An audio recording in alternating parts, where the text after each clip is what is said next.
Hi Mum! You do everything for everyone else. Let me help you make your life easier. Quick, short information to make you empowered and remind you why you are so important. Because if you don't know what's on the menu, how can you choose what's right for you? Hi, I'm Alina, Director of my private practice Supportive Therapy, an everyday Aussie mum trying not to lose my biscuits at my kids. As a mental health professional, I'm here to share my secrets so no other mother feels alone or powerless. Knowledge is power, and I want you to be powerful. Think of it like I'm your mindset coach through all of this. Everything is backed by science and psychology. I believe in you, and I want you to be the best version of yourself. To be happy and to feel in control, you need to be mentally strong. Hello everyone, welcome to Mentally Strong Mums. My name is Alina Bishop, and today I just wanted to talk a little bit just quickly about expectations, gratitude and relationships. This doesn't necessarily have to be romantic relationships, but obviously it's very important for it. So especially as women and as humans, whether you know it or not, everyone has an expectation. So when we go into a situation or when we just automatically assume people think like us or are similar to us, and this is especially important in terms of our ethics, values and morals. We all have a set of ethics, values and morals, whether we're aware of them or not. And sometimes because this is common sense to me, my own ethics, values and morals that I live by, that guide my decisions and that guide my behaviour and actions, I automatically assume that other people, especially those around me that I love and trust, have the same kind of values, ethics and morals that I do. Therefore, I hate saying that word, therefore, it means that we automatically, whether it's conscious or unconscious, have an expectation of how another person will act, react or respond or do things for us. So when we have an expectation and they're not meant, it can almost feel like resentment. And I don't know if you know, but resentment actually comes from the envy family, or jealous.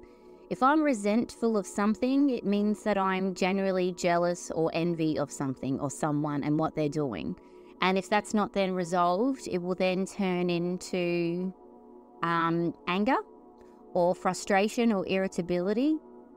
Everyone's different the way that resentment kind of works, but that's generally what that looks like. So if all of this is, like Shrek with the onions, if we can kind of peel back the layers of everything and understand what's going on for you, it can then help you understand how to approach new situations.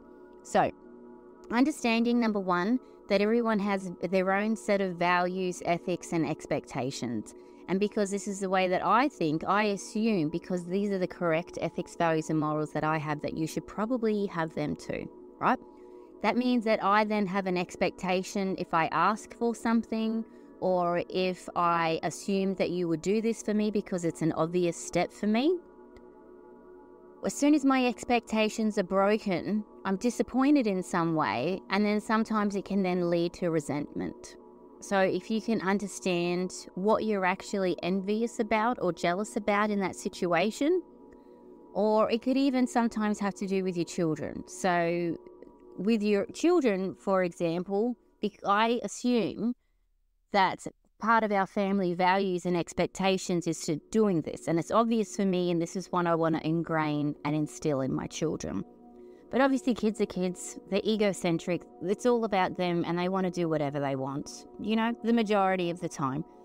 So when they don't do what you feel like is expected, like doing the right thing, having gratitude, being resilient, all of that other kind of stuff, doing as you're told, being able to clean up all of those basic things. Because my expectations are broken, I'm quite upset and frustrated about it. And then sometimes that resentment can be, well, I didn't have that choice when I was younger. Or because of the pressure that my partner's putting on me, all of that other stuff that can kind of be underlying. So if you think of an iceberg, it's at the underneath of an iceberg. And so that's why when you can work through these things on your own, you can figure out what's going on for you. So when our expectations are broken, It can be really quite devastating and lead to resentment. The way to be able to resolve resentment is with gratitude. Gratitude kills resentment. So if we're able to have a look at at the moment, I'm only looking at things from my perspective, out of my own eyes and the way that I view the world. If we're able to look up at the bigger perspective of everything and everything that's going on, and then how can I have gratitude from this? Gratitude is the thing that will kill your resentment, to be able to reconnect, to then start having compassion for yourself and why you feel the way that you do. How can you then soothe yourself to be able to have compassion, to know that everything's okay, and then not to then rage on everyone else around you because they don't have the same ethics, values and morals as me. And sometimes if a lot of this isn't resolved, it kind of turns into those people or those women who can't sit down, can't relax, have underlying anxiety. I can't trust anyone. I can't rely on anyone. I'll do everything myself. It's just easier that way. Don't worry about it. No, I'll do it. You know? That's not a good way to be in life. If you listen to the other episode about the monkey, that's how we actually need to be in life. But if we constantly setting ourselves up for failure, and we have all these expectations and assume that other people will be disappointing us or can't meet our expectations, I then feel upset and disheartened, so I'll just do everything on my own. I don't need you anyways. What's the point? And then it comes down to all of that feeling alone, feeling really lonely, feeling almost despair. Humans need connection and to feel belonging. And if I feel like I'm reaching out and no one's been able to connect with me the way that I need to, it reinforces that. And especially if this was really familiar to you in childhood, where you couldn't rely on your parents, or your parents had such huge expectations of you, and you learned from a very early age that I can't trust others, or that I'm going to be let down, or it's just easier to do things on myself. Sometimes that then turns into an inconvenience or burden wound, which means that a lot of the time I always feel like an inconvenience or burden, especially when I'm asking for help, and it takes me a lot to actually ask for help. And when I finally do have the courage to be able to ask for help, I'm then rejected in some way or shut down in some way, or I perceive it, and perceiving this out of my own eyes, that they're not doing it as well, and how sad that is for me, because then it reinforces all those childhood things of, well, you know, I can't do anything, I can't rely on others, I have to do everything on my own. What's the point in asking, you know? So if you can go back to that original formula, we need to understand that all humans are pretty much the same. And if A plus B equals C, if this happens to you, you respond this way, which means this is the outcome. Whether you're doing it as a child, or whether you've learned it in your current relationship, or even at work. If you work in an environment where I feel like it's just easier if I do everything on my own, I feel like a burden or an inconvenience, I'm being shamed or put down when I ask for things because I'm made to feel silly or ridiculous or incompetent, then obviously I'm never going to ask again. So how can I then understand the steps of 1, understanding my own ethics, values and morals? 2, what are my expectations when I ask for things of others? 3, if my expectations are not met, how does it then turn into resentment?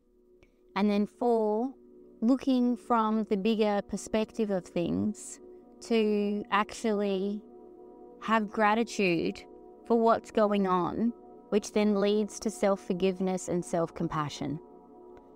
We need to do everything we can to try and regulate our nervous systems, not be anxious, not be overwhelmed. But if all I'm seeing in my world that I live in is constant overwhelm, constant anxiety, constant feeling alone, it's very difficult and it's very isolating, and it's really hard to be able to communicate. I'm on one of my Facebook groups, the Brisbane Mum groups. I see this over and over and over again, and all I want to do is to be able to get people. I'm a huge nurturer, okay? If you've got a womb, you're generally a nurturer. And all I want to do is nurture these other women to be able to say, if you can just figure out this formula, everything's going to be okay. You can see things from a new perspective. You don't have to be so hard on yourself.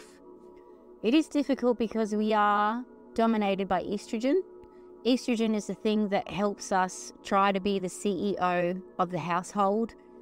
The mental load is always on our shoulders, and we're always thinking of everything before it happens. We need to organise. We are the CEO.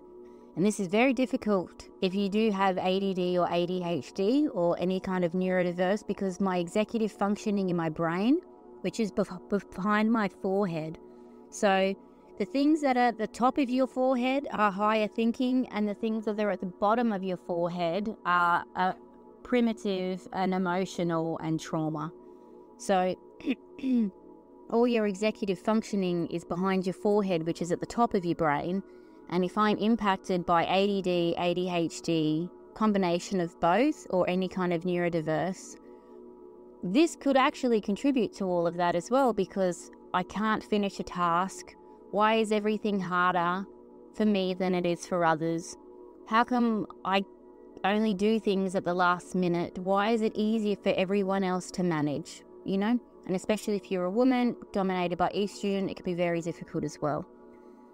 So, mums, if you take anything away from this podcast, learning to be compassionate and forgive yourself so you're not so hard on yourself. So think of yourself, I'm pretty sure you've heard this, but if you had a bestie and your bestie was saying this to you and you heard this for the first time, you would want to be there for her, fix it for her, and tell her that everything's going to be okay and that you don't need to be so hard on yourself. If you do that for your bestie, you got to do that for you.